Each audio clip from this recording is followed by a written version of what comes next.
I regret getting married to the wrong person. I wish I could go back and tell my younger self to wait and to not settle. I hate going through the divorce process. I'm not fully divorced yet. Papers are signed, but the judge won't sign off on them. I don't know why. I have court tomorrow and it's stressing me out.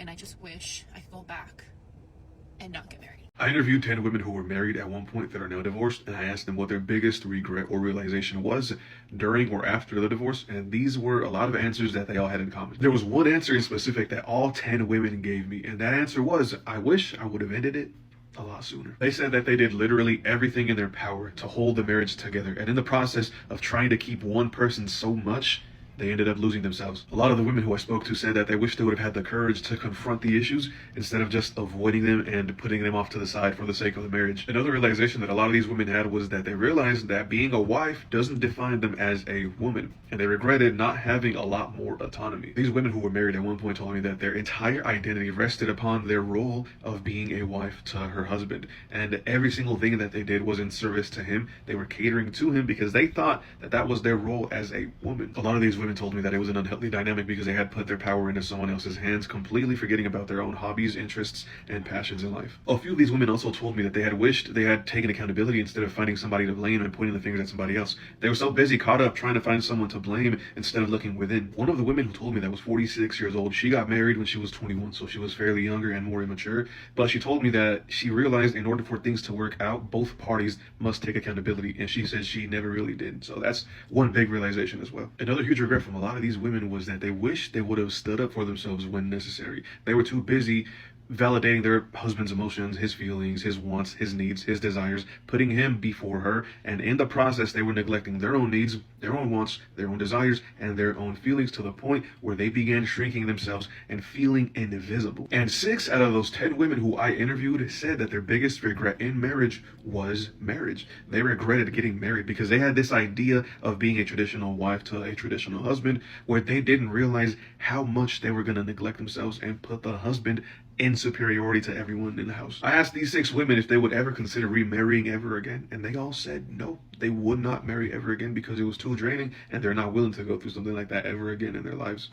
I'm a happily married woman, and I tell women all the time not to get married. You know why? Because I was 24 when I got married. I was a baby.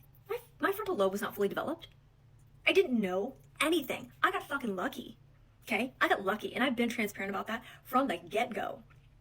Because statistically speaking, we know how women end up in most cis-het relationships, okay? It ain't good for them. It's not good for them. I got lucky, okay? I got lucky. At 24, you think I knew what I was looking for in a good husband and a good life partner? And who would eventually be a good father to my children? No, I sure didn't. But I can look back 14 years ago as a woman, as a married mother who has a great marriage, who has an equitable partner. I can now tell women, hey, listen to the married woman. Listen to the happily married woman. If I'm happily married and I'm telling you, don't do it, it's not worth it, what do you think an unhappily married woman is going to tell you? It's not. For most women, it's not worth it. Because for most women, you will end up doing the majority of the domestic labor and the child care. You'll probably still end up working. And then you'll outgrow your husband. That is the unfortunate truth of it. You want to sit here and tell women that they can't share this information to other women because they're married? Shut the fuck up. Shut up, dude. Okay? You want to listen to a single person? This is the same thing. Like if I was single and telling women this, you would tell me I was bitter and single and lonely. I'm not.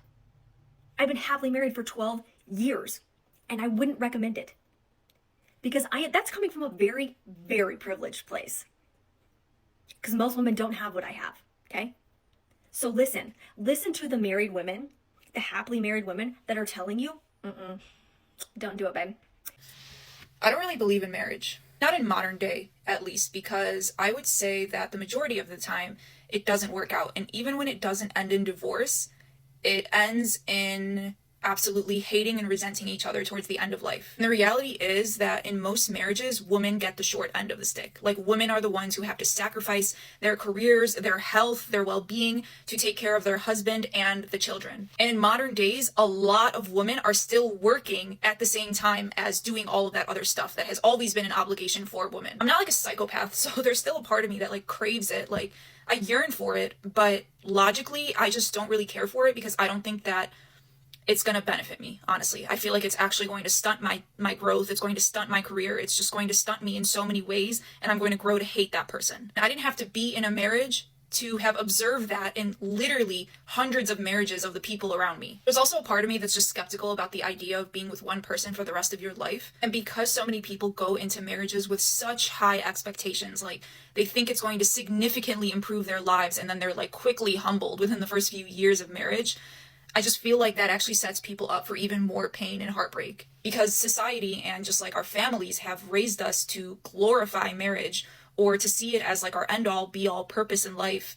And when you are disappointed by that, you just, it leaves you lost and broken and confused. Yes, there's still a part of me that like yearns for it. I do feel lonely every once in a while, but I know that I'm better off alone. And I'm more so in the mindset of like, if it happens, it happens, but it'd have to be like the most ideal situations. Otherwise, I just don't think that it's worth the time and effort and pain. Not to mention, in marriage, a lot of women's needs and their, how can I say this without pissing people off? Their desires are very rarely met. There's that aspect of it that actually leaves women feeling very frustrated. And then when they're not satisfied in their marriages, a lot of times the men will then go seek out other women because they can't satisfy their wife. Like, I just can't.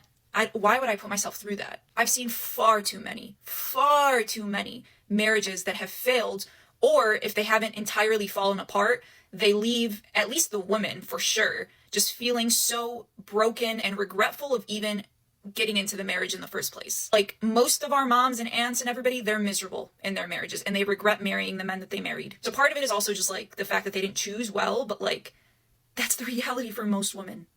So I've been married almost 18 years, and on many occasions during those 18 years, I would find myself standing before my husband, asking my husband to care about me, asking him to talk to me, asking him to spend time with me, take me on a date, spend time with me and our kids, prioritize us over work, over his hobbies. And a lot of times his response to that would be that I was too emotional. I was too focused on feelings. I was using my heart, not my head. And basically I was doing all of that because I was a woman. Now, obviously, this was a way for him to kind of dismiss me, right? Dismiss my feelings, dismiss the concerns that I was bringing him, just dismiss me in the conversation. But about a year ago, after having one of those discussions, I went into my room. I was crying. I was emotional, of course. But I sat and I thought about it. And I said, you know what? Maybe he's right. Maybe I should be looking at this entire situation using my logic. Maybe I should put my feelings aside and stop being so emotional and just sit down and logically think this entire situation through. And when I did that, I realized something. I don't want to do this anymore. This marriage isn't working for me. I'm not happy. I don't like it. I don't want to do it anymore. I'm standing in front of somebody, asking them, begging them to love me, begging them to watch a television show with me. It didn't make any sense when I thought about it logically. It's funny because it was really my emotion and my feelings which was keeping me in the situation for so many years.